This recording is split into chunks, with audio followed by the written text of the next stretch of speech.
main event here on AAW Alive, the love child of Scott Steiner, and Scott Steiner times 2, JJ Garrett, about to take on a man looking to handle some grown man business, Stephen Wolf.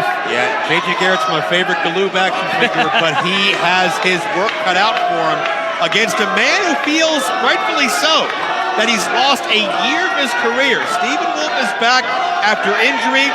We don't see Camaro Jackson and the rest of the grown man business hanging around right now, but we've seen them dominant in their own right here on AAW Live, and we'll see what Wolf does one-on-one. We'll see how strong that neck holds up against a man who's making a lot of waves for quite some time here in the Midwest in the form of JJ Garrett. And also interesting to note, yes, Stephen Wolf had that neck injury. The thing that JJ Garrett primarily known for is that headlock. Some say that is the most lethal headlock in professional wrestling. These two men no strangers to one another. As you said, JJ Garrett making waves all over the Midwest. Him and Stephen Wolf both grew up in the same circle. They both spent time under a lot of the same people here in the Midwest, learning the craft, and then kind of went their own separate ways. Based on their looks, I think they learned two vastly different lessons. Pace quickens. But one thing that everybody that has ever come in contact with these two has always said, these are two of the very best prospects that the Midwest has to offer. And Garrett with a slap to the face of Stephen Wolf, much to the chagrin of the faithful here at the Logan Square Auditorium. JJ seems very laid back. He's just a dude. He's out here doing his job, and man, he's focused. He's poised. He says he's all about peace, love, and swag. No offense to Ren Jones if you're watching out there, but JJ Garrett has had that focus on his face. That bicep kiss looks a little familiar too. Turns right around into a teeth-shattering bicycle kick.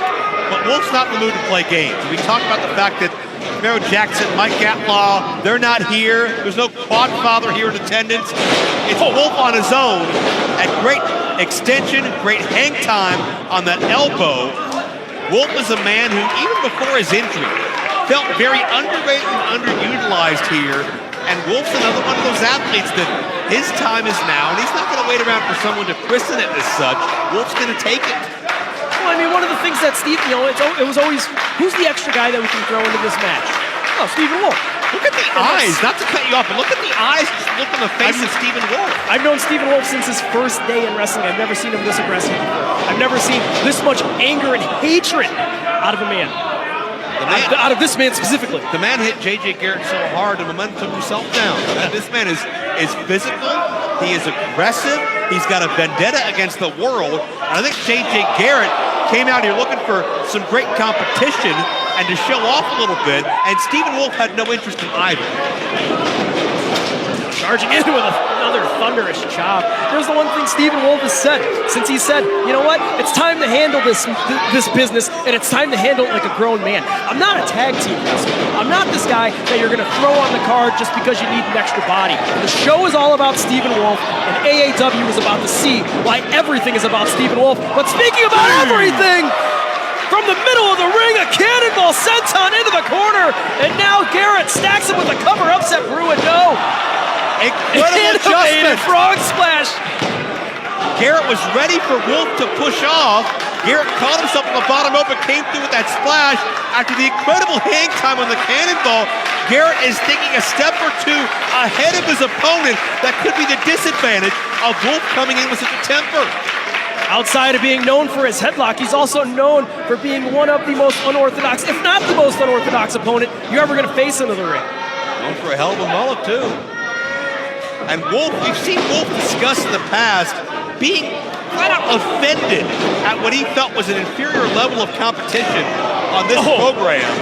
Clubs him in the back and now flips him inside out into the Ace Crusher.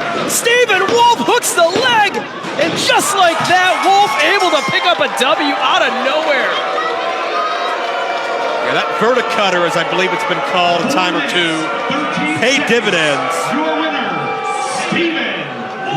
And if you're Stephen Wolf, I don't think you should be upset about the level of competition at all, but you should be pretty proud of yourself because, I mean, the sky's the limit for this man. He's determined, he's healthy for the first time in quite some time, and he's running his mouth. He's not going to be shut up. He's not going to be denied. Stephen Wolf, 2022 could be his year.